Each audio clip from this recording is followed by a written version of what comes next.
प्यारे बच्चों, राधे राधे। कैसे हैं बेटे? अच्छे हो? मैं Ashok Mishra learning with Radhe Radhe YouTube channel में आपका हार्दिक स्वागत करता हूं। बच्चों, आज आपकी ही डिमांड पर एक बहुत ही इंपॉर्टेंट टॉपिक लेकर के मैं आया हूं, जिस टॉपिक का नाम है वर्ण, मात्रा और अक्षर। कई बार परीक्षा में ये क्वेश्चन पूछ लिया जाता है कि राम शब्द में कितने वर्ण हैं, कितनी मात्राएं हैं, कितने अक्षर हैं। तो वर्ण, मात्रा, अक्षर में क्या अंतर होता है, ये जानने के लिए शुरू से लेकर के अंत तक आप इस वीडियो को देखना, ठीक है। और इसमें आप कभी भी आगे पजल नहीं होंगे। और जिन्होंने अब तक हमारे इस YouTube चैनल को सब्सक्राइब नहीं किया है, तो बेटे लर्निंग विद राधे राधे इस चैनल को आप सब्सक्राइब भी करें, बेल आइकन भी दबाइए, जिससे आपको आगे की वीडियोस की नोटिफिकेशन मिलती रहे। इन्हीं शब्दों के साथ हम आगे लेक्चर में प्रवेश करते हैं। प्रेम से कहो राधे राधे। तो बच्चों, बहुत ही सुंदर विषय है वर्ण, मात्रा और अक्षर। देखो बेटे, सबसे पहले इनकी परिभाषा जानिए। वर्ण होता क्या है? वर्ण मीन्स अखंडित ध्वनि। आप सब जानते हैं, वह छोटी से छोटी मूल ध्वनि जिसके अन्य टुकड़े न किए जा सके, उसे हम वर्ण कहते हैं, ठीक है। अखंडित ध्वनि ही वर्ण कहलाती है। देखो, ध्वनि तो ये भी हो सकती है, ये भी ध्वनि है ना, पौ पौ पौ, ये भी ध्वनि है। ध्वनि तो कुछ भी हो सकता है, ये भी ध्वनि है। लेकिन ध्वनि कोई भी हो सकती है, पर वर्ण किसे कहेंगे? वह छोटी से छोटी मूल ध्वनि जिसके अन्य टुकड़े नहीं किए जा सकते लिखने में, तो उसे हम कहते हैं वर्ण। जैसे अब एक प्रश्न है, शब्द है राम, शब्द है कृष्ण, गोपाल, मुरारी, वासुदेव। इनमें कितने वर्ण? अब देखो, ध्यान दीजिए बच्चों। जैसे बेटे शब्द हम लेते हैं पहले राम शब्द।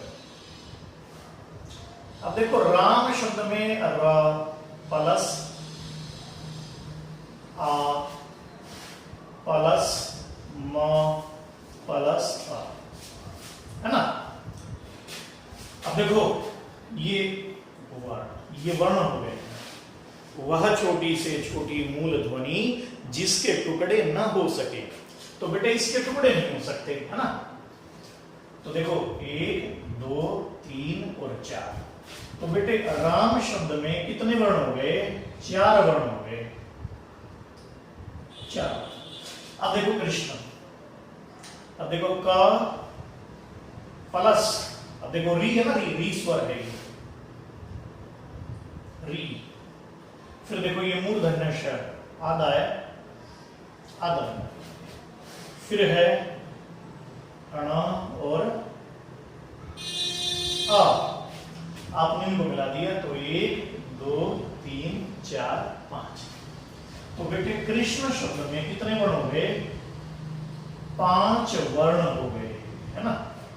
अब ऐसे देखिए, गोपाल है ना, तो ग प्लस ओ प्लस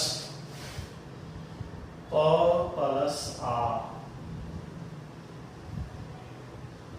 ल प्लस आ, गोपाल, ठीक है। 1 2 3 4 5 6। तो बेटे गोपाल शब्द में कितने वर्ण हो गए? 6 वर्ण। ऐसे ही मुरारी, तो म। अब देखो उ कौन सा है? छोटा उ है ना, छोटा उ है। फिर र प्लस आ, और फिर है र प्लस ई, बड़ी। तो 1 2 3 4 5 6। तो बेटे मुरारी शब्द में भी 6 वर्ण हो गए। ऐसे ही वासुदेव, देखिए व में क्या है आ, व आ, फिर स में उ। अब उ कौन सा है? छोटा। जब हम स्वर निकालेंगे ना व्यंजन से, तो व्यंजन आधा हो जाएगा, व्यंजन वर्ण हो जाएगा। और फिर देखिए द, और द में क्या है? ए, है ना। और व में क्या है? अ, वासुदेव। 1 2 3 4 5 6 7 8। तो बेटे वासुदेव शब्द में 8 वर्ण हो गए। तो बेटे समझ गए होंगे आप वर्ण क्या होता है ना। तो ये वर्ण है। अब जैसे ऐसे मैं शब्द लिखूं, कोई भी ऐसा शब्द जैसे शब्द है घंटी, है ना। अब देखो घ, है ना। आगे क्या है? ण। फिर क्या है? ट, ई। 1 2 3 4 5। तो 5 वर्ण हो गए। तो बेटा इस तरह से ये हमारे हुए वर्ण। तो वह छोटी से छोटी मूल ध्वनि जिसके टुकड़े न हो सके उसे हम वर्ण कहते हैं। पहचान लेंगे। तो ये था हमारा वर्ण। अब इसके बाद देखिए मात्रा किसे कहते हैं। तो मात्रा के बारे में भी एक बार सुन लीजिएगा। तो बच्चों बहुत ही इंपॉर्टेंट है मात्रा। अब हम करते हैं मात्रा। ये है मात्रा। मात्रा क्या होती है? उच्चारण में लगने वाला समय मात्रा कहलाता है। वर्णों को बोलने में जो समय लगता है ना बेटा, उसे हम कहते हैं मात्रा। ठीक है। और आप जानते हो जो स्वर हैं वो मेनली हमारे 3 तरह के होते हैं। ह्रस्व स्वर, दीर्घ स्वर, प्लुत स्वर। ठीक है। कौन कौन से देखिएगा, मैं बताता हूं आपको भी। ये हमारे हैं स्वर। कौन कौन से देखिएगा? जैसे आ,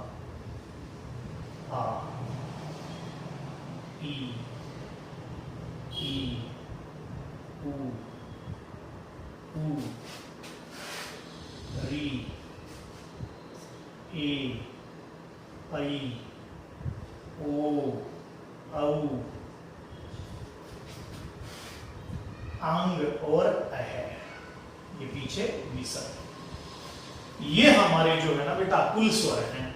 अब इनमें सबसे पहले देखिएगा, क्योंकि मात्रा समझने के लिए हमें स्वरों को थोड़ा देखना पड़ेगा। अब देखो सबसे पहले हमारे आते हैं ये ह्रस्व स्वर। तो ये हमारे कौन कौन से हैं बच्चों? देखो ये हमारे हैं अ, ई, उ और री। फिर हमारे आते हैं दीर्घ स्वर। ठीक है बेटे, ये दीर्घ स्वर हैं हमारे। कौन कौन से?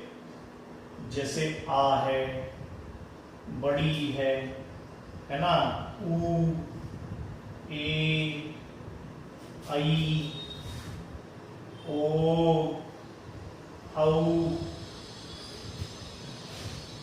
ठीक है। ये हमारे हो गए दीर्घ स्वर। फिर जो प्लुत स्वर होते हैं ना बेटे, प्लुत स्वर,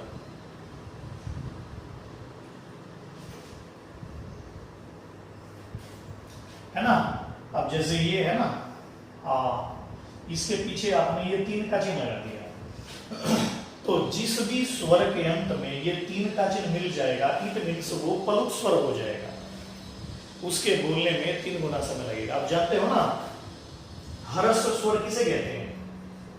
जिनको बोलते समय कम से कम समय लगे या एक मात्रा का समय लगे, इनको ह्रस्व स्वर कहते हैं। इनकी मात्रा 1 होती है। तो बेटे इनमें कितनी मात्राएं हैं? इनमें 1 मात्रा मानी जाती है।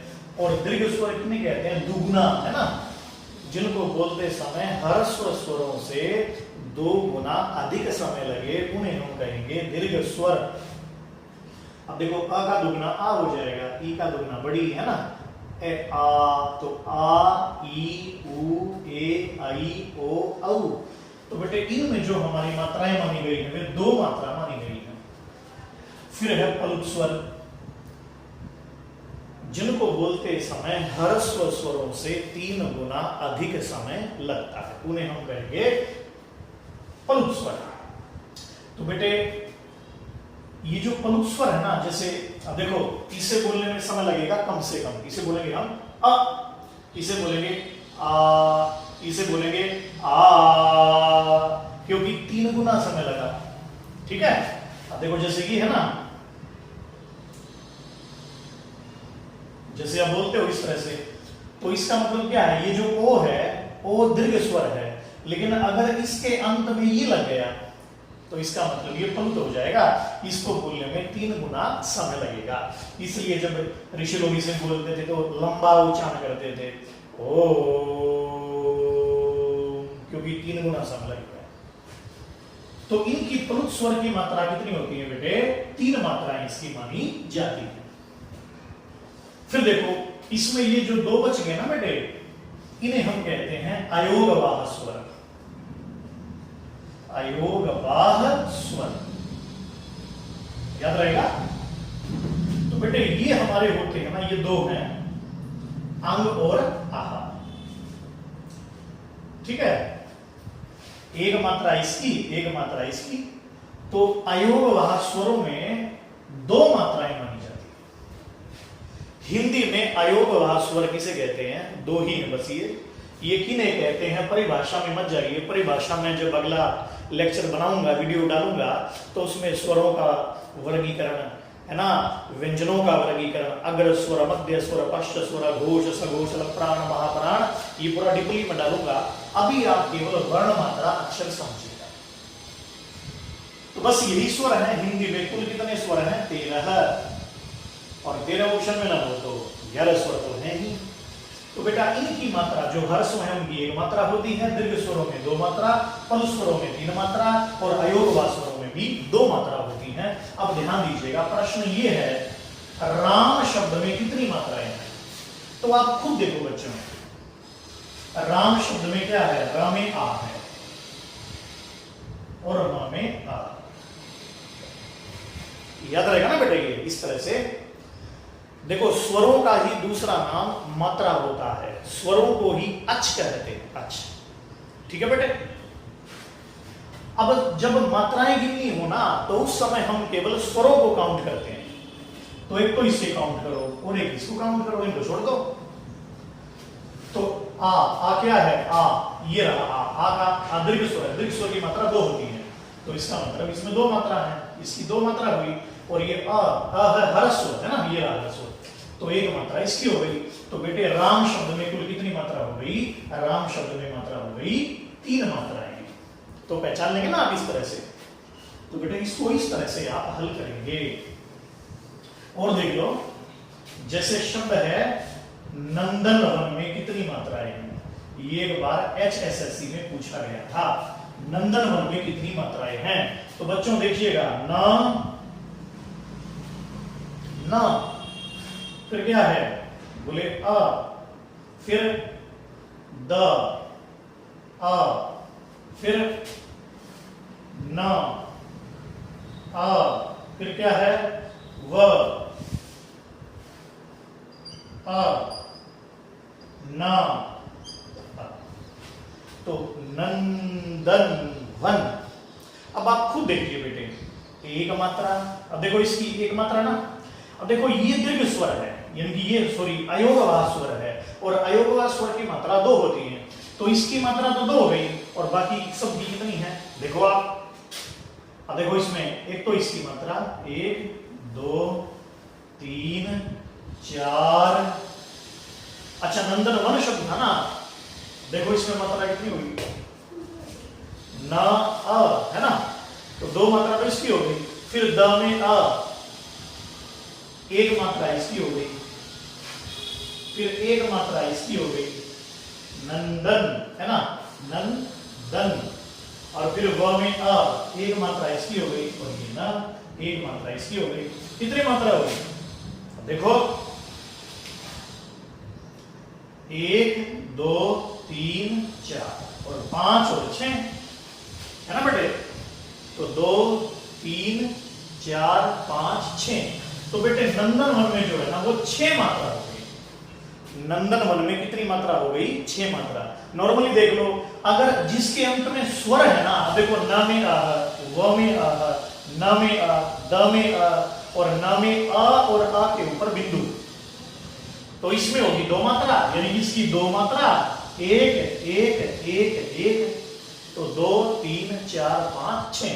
तो बेटे नंदनवन में 6 मात्रा हो गई है। इस तरह से परीक्षा में क्वेश्चन मिल जाता है। पहचान लेंगे ना इसको अब आप? तो पहचान लेंगे।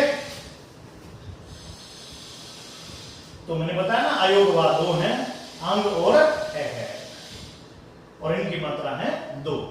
अब एक प्रश्न मैं आपसे करता हूं। प्रश्न ये है,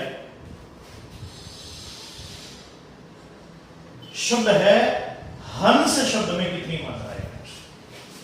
तो नॉर्मली ह जमा आ और स जमा आ, तो हमें केवल स्वरों को ही गिनना है बेटे, है ना। अब देखो, अब इसकी मात्रा हो गई 2, इसकी मात्रा हो गई 1। तो बेटे हंस शब्द में कितनी मात्रा हो गई? 3 मात्रा हो गई। पहचान लेंगे। तो इस तरह से आपको मात्राएं गिननी होंगी। कर लोगे ना मात्राएं? अब देखो, अब हमें करना है अक्षर किसे कहते हैं, तो इसके बारे में भी एक बार देख लीजिएगा। अक्षर,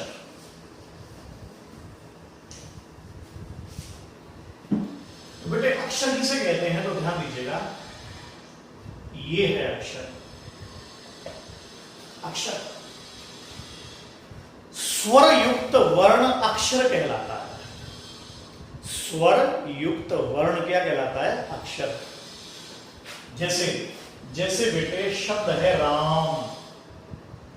अब आप देखिए, राम शब्द का विच्छेद, र में क्या है? आ, म में क्या है? अ। तो स्वर युक्त वर्ण, तो इसको मिला दो, ये एक अक्षर हो गया। म में अ, इसको मिला दो, एक अक्षर हो गया। तो बेटे राम शब्द में 2 अक्षर हो गए। कर लोगे ना? राम शब्द में 2 अक्षर हो गए हैं। ऐसे ही शब्द है मोहन। अब देखो, म और ओ, है ना। फिर ह में आ, फिर न में आ, तो मिलाओ 1 2 3। तो बेटे मोहन शब्द में 3 अक्षर होते हैं। तो कर लेंगे आप इसको। अब बिल्कुल भी आप मार नहीं खाएंगे। अब देखिए, शब्द है हिंदी। हिंदी शब्द में अब देखो ई और बी, है ना। तो बेटे हिंदी शब्द में 2 अक्षर हो गए। कर लोगे ना आप इसको? तो ये वेरी इजी है। तो बेटे आज मैंने आपको बताया वर्ण, मात्रा, अक्षर की कोई भी शब्द परीक्षा में पूछ लिया जाए और आपको बताना पड़े तो निस्संदेह आप बता सकते हैं वर्ण, मात्रा, अक्षर। अब एक प्रश्न मैं आपसे करता हूं, आपको मुझे आंसर देना है इसका। और क्वेश्चन ये है, ये शब्द है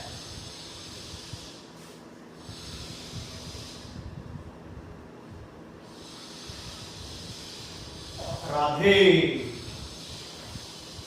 इस राधे शब्द में कितने वर्ण हैं, कितनी मात्राएं हैं और कितने अक्षर हैं? राधे शब्द में कितने वर्ण हैं, कितनी मात्राएं हैं और कितने अक्षर हैं?